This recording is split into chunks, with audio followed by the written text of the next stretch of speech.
In this video, we are going to discuss about attachments of humerus, posterior view, particularly posterior aspect. So, this is the head covered with articular cartilage.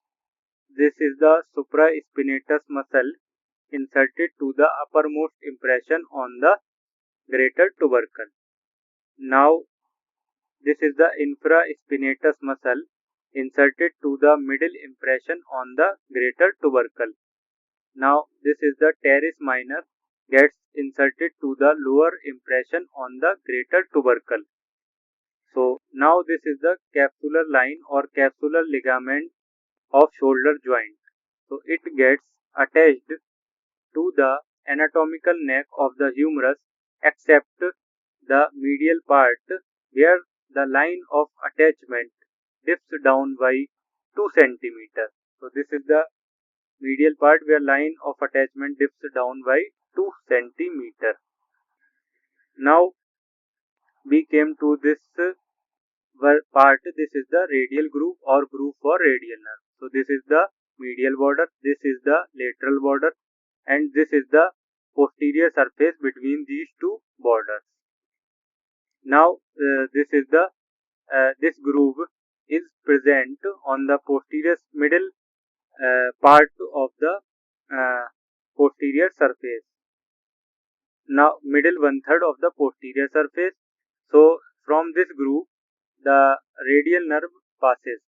Now the radial nerve gets in direct contact with the humerus bone, so liable for injury. So this is the lateral head of triceps brachii. So it originates from The oblique oblique ridge on the ridge. upper part of the posterior surface above the radial groove.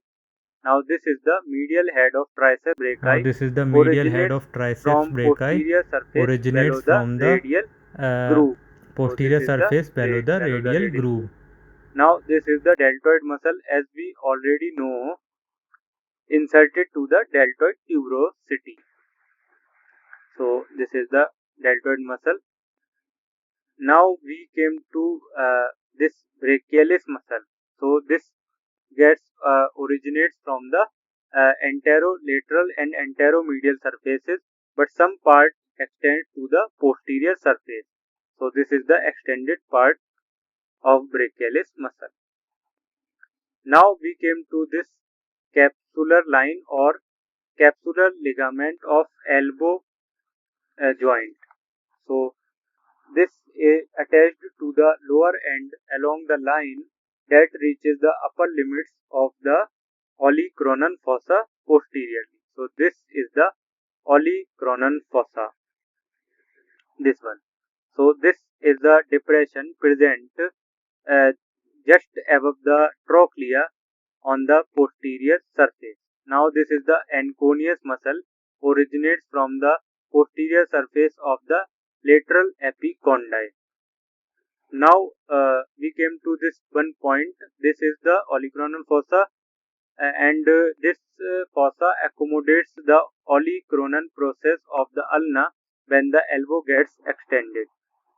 So now thank you